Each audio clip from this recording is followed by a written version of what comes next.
There seems to be a divergence between Washington and Kyiv about the urgency of the Russian threat. The White House spokeswoman the other day said, quote, "Invasion is imminent." Ukrainian President Zelensky, meanwhile, has said repeatedly, essentially, "Don't panic."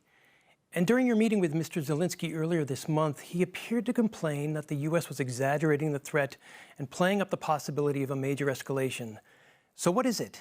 Is invasion imminent? And if it's not, then why is the U.S. being so loud and alarming in its public statements? And why is it evacuating U.S. citizens and diplomats from Kyiv?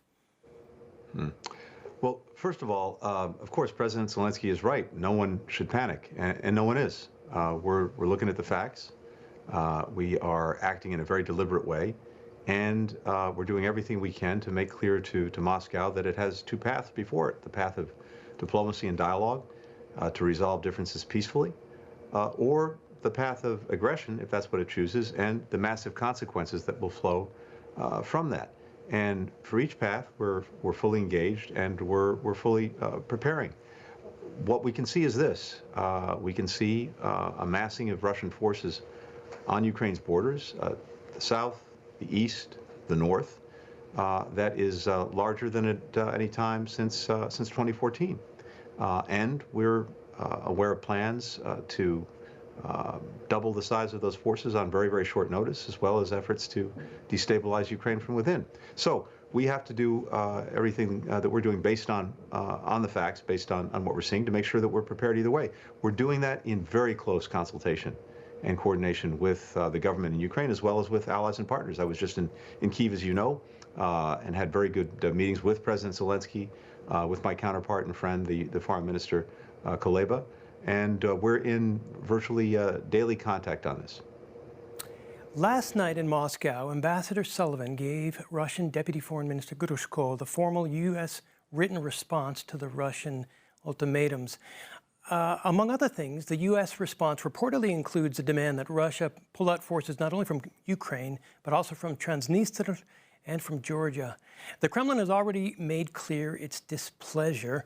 So tell us, what's in the U.S. response to the Russians? So, two things there. First of all, I've heard a variety of initial responses from different people in Russia to the paper that we shared with them, as well as to the paper that NATO shared with them. But the response that counts is President Putin's response. And to the best of our understanding, according to the Russians, these papers are on his desk. And we'll look forward to his response, which I'm sure will be conveyed through Foreign Minister Lavrov and others in the days ahead. That's what matters most. We've been very clear about the papers that we shared with Russia yesterday. We have listened to the concerns that they've raised. We have shared very profound concerns of our own, as well as those of allies and partners throughout Europe, about actions that Russia has taken and continues to take that threaten security throughout the Euro-Atlantic area. And we put forward some areas and broad ideas about how we could, if Russia meaningfully engages on a basis of reciprocity, how we could actually strengthen collective security for everyone.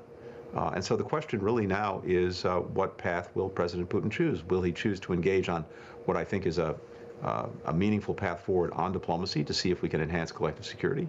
Or will he renew Russia's aggression against Ukraine? Either way, we're prepared. And I do, and I apologize because I realize I didn't answer all of your first question, including about the drawdown of some personnel from our embassy. My number one responsibility as Secretary of State is to look out for the well-being, the safety, the security of the folks who work for us and their families. And as you know, in most of our posts around the world, our team goes there with their families, with children, with spouses.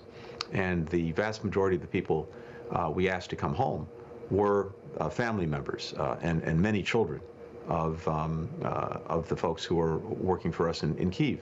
And I did that as a prudent step, just to make sure that if conflict happens, which could happen on short notice, with little warning, that we had made sure that people were out of the way and protected. But we maintain a very robust embassy. fully capable of supporting and working with our partners in Ukraine across all the areas that we're working on, economic, security, diplomatic. It remains, and it's functioning very well. U.S. officials, and you just now alluded to it, keep saying that they don't know whether Russian President Vladimir Putin has made up his mind whether to start a new war or use military technical measures or to let diplomacy work further. For longtime Russian reporters like myself, I've been covering Russia for 20 years now, and for Kremlinologists, this rings a little bit hollow. I think the U.S. may have a very good idea what the Kremlin endgame is here. What is the Kremlin endgame? I really do wish that I knew, and I maintain that the only person who can tell you what the Kremlin endgame is President Putin. I don't think anyone else knows, and he may not even know at this point, because what he's done in the past and what I believe animates the way he approaches things is to create as many options as possible, and they run the gamut, and you just alluded to some of them.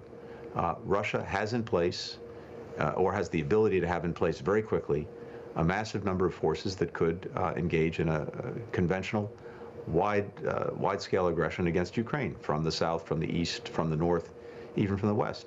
It also has in its toolkit many other means of trying to advance its stated interests in Ukraine, including hybrid methods, cyber attacks, fomenting coups, false flag operations that try to create a provocation as justification for whatever it's already planning to do. So we really don't know, first of all, what Russia will do. We don't know whether it will do any of these things, but all we can do is base our own actions on the facts as we're seeing them, as well as on history. Because back in 2008, Russia went into Georgia. In 2014, it seized Crimea and invaded the Donbass, challenges that continue to this day. And now it's massed very significant forces on Ukraine's borders. Those are the facts that we have to go by. But as I said, whatever Russia chooses to do, whether it's to engage, as we would strongly prefer, in diplomacy, in dialogue, or whether it commits renewed acts of aggression in any of these different ways, we're prepared. Best as we can tell, the outcome from yesterday's Normandy format meeting was that the sides agreed to meet again in 2 weeks, which seems like a good sign. More diplomacy means less war, theoretically. But also, it seems like there's a lot of talking past one another. Disagreements about fundamental interpretations of the Minsk Accords, what it contains, what the procedures are. And here we are, 5 or 6 years after they were signed, and we can't even agree on what the basic parameters of the accords and how to implement them. What does the U.S. really think about the Normandy format going forward? Well, the Minsk Accords remain the best way to resolve the problems in the Donbass. And it is the best means by which to deal with this diplomatically, to ultimately get Ukraine's borders back in the east, as well as to make sure that the lives of people can move forward in the Donbass, which have been interrupted, disrupted, and worse by the conflict that's existed since Russia went in and destabilized the entire area in 2014. But you're exactly right that the agreements have to be implemented. They have to be implemented in good faith. I don't think there's actually any real mystery. The requirements elaborated through basically 3 iterations of the agreements are clear. There are questions of sequencing in some cases where it's not spelled out. That has to be worked out. But if you go back and look at what was required of both Russia and Ukraine under the Minsk Accords, I think it's fair to say that while neither side has implemented everything or started to implement everything required, by far, Russia has reneged on its commitments to a much greater extent than Ukraine has. It's implemented virtually nothing required of it in the agreements.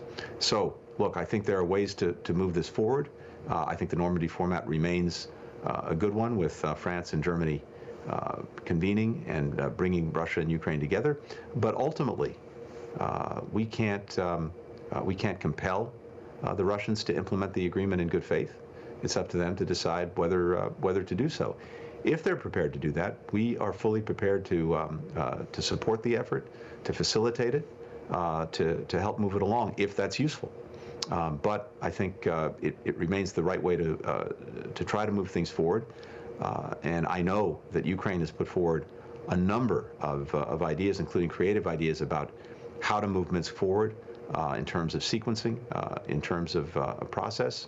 There are some near-term steps that could be taken to build confidence in the process. We do have a ceasefire of sorts in the Donbass that is not 100%, but has been an improvement. Prisoner exchanges now, allowing people to move back and forth over the line of contact. That would be, I think, a meaningful confidence-building measure. It would really improve people's lives because Ukrainians are separated from their loved ones as a result of this. And that would be a good basis, I think, upon which to try to move forward on all the other requirements of the agreement. This is fully solvable if the countries act in good faith. I know Ukraine is prepared to do that. The real question is whether Moscow is.